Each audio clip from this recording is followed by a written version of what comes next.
আসসালামু আলাইকুম। ওয়ালাইকুম আসসালাম। এইসব বিষয় নিয়ে ভিডিও করা আমার সাথে যায় না। আমি এসব বিষয় নিয়ে ভিডিও করতে পছন্দ করি না, কাউকে রোস্ট করা কিংবা এরকম কারো পিছনে ভিডিও তৈরি করা।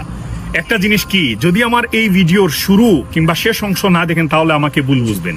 দয়া করে ভিডিওর প্রথম অংশটা একটু দেখেন।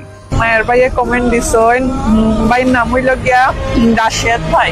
রাশেদ ভাই কমেন্ট দিছেন, কুমিল্লার ছেলে হয়ে সিলেটি মেয়ের উপর ক্রাশ খাওয়া আমি। মাশাআল্লাহ, নাইস কমেন্ট ভাই। ঠিকই শুনছেন, উনি হচ্ছেন রাশেদ আর আমি হচ্ছি রাশিদ। উনার সাথে আমার যায় না, তবে আমি মূল বিষয়ে নিয়ে ভিডিওটা করার কারণটা ডিটেলস আকারে বলছি, শুনেন। এই মেয়েটি নিশ্চয় উনার ভিডিও আপনার চোখে গেছে, আপনারা দেখেন। সে হচ্ছে সিলেটি, আমি একজন সিলেটি। বিষয়টা নিয়ে ভিডিওটা করা খুবই দরকার মনে করছি। কারণ কি জানেন? কারণ যেখানে আমাদের ধর্ম, সংস্কৃতি, কালচার এবং আমাদের নষ্টামি সব কিছুকে একত্রিত করে ফেলা হচ্ছে, এবং যেটা অন্যায় আলহামদুলিল্লাহ কোথায় বলতে হবে, ইনশাল্লাহ কোথায় বলতে হবে, আর মাশাল্লাহ কোথায় বলতে হবে, এসবের ন্যূনতম জ্ঞান আমাদের কাছে নেই। অথচ আমরা মুসলমানের ঘরে জন্ম নিয়ে একটা মুসলমান। দেখুন, মাশাআল্লাহ, নাইস কমেন্ট ভাই। এই মেয়েটি যে উনাকে কমেন্টটা করলো, এই কমেন্টের সাথে উনি মাশাআল্লাহ বলে যে গদগদ হয়ে, একটা মেয়েকে যদি কেউ আপনার উপর ক্রাশ খাইছি, আপনার অনেক সেক্সি, আপনাকে দেখতে অনেক সুন্দর লাগছে, এটা শোনার পরে যে মেয়েটি গদগদ হয়ে যাবে, নিশ্চয় মনে রাখবেন এই মেয়েটির লজ্জা শরম বলতে কিছু নাই।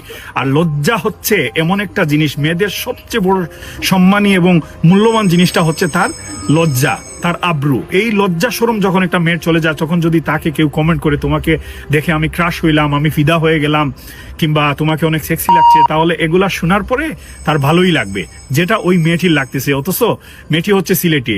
আমরা সিলেটি পরিন ভাই একটা ব্র্যান্ড হইতে পারে না। সেকেন্ড যে পয়েন্ট যেটা হচ্ছে, উনি বলছে যে আমরা সিলেটি মেয়েরা হচ্ছে ব্র্যান্ড। উনি হচ্ছে কুয়ার ব্যাং। আমি কেন বলছি কুয়ার ব্যাং? কুয়াতে যখন একটা ব্যাং গড়তে পড়ে, তখন সে গড়তে থাকা ব্যাংটি উপরে যখন তাকায়, দেখে শুধু তার ওই সার্কেলের ভিতরে থাকা আসমানটা, আর নিচের দিকে তাকানোর পরে দেখে চারপাশ বদ্ধ।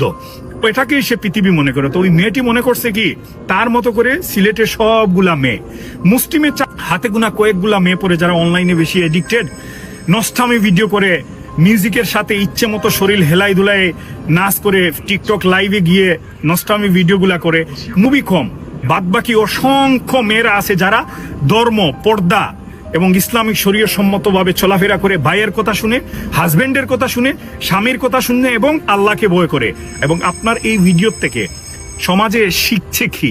আরেকটা মেয়ে কি শিখতেছে? আপনি আরেকটা মেয়েকে কিভাবে প্রমোট করতেছেন যে সিলেটের মেয়েরা ব্র্যান্ড, সিলেটি মেয়েরা দেখে ক্রাশ খায় সবাই। আমাদের সিলেটের মেয়েরা হচ্ছে পর্দার মধ্যে থাকে। এই পর্দার মধ্যে থাকা মেয়েদের সংখ্যা আপনি জানেন না, কারণ আপনি থাকেন তো ওপেন অবস্থায়, আর আপনার মতো করে আপনি চলেন। কারণ আপনার পিছন দিকে যে সাপোর্টটা দিচ্ছে, এটা হচ্ছে আপনার দায়ুস একটা স্বামী। কারণ আপনার স্বামী আপনাকে এই যে শরীয়ত সম্মত আলহামদুলিল্লাহ, ইনশাল্লাহ, সুবহানাল্লাহ এগুলা বলার মতো শিক্ষা দিচ্ছে না, কিংবা আপনার পরিবার থেকে আপনি শিক্ষা পান নাই। আমি তীব্র নিন্দা করলাম, তীব্রভাবে এগুলা ঘৃণা প্রকাশ করলাম।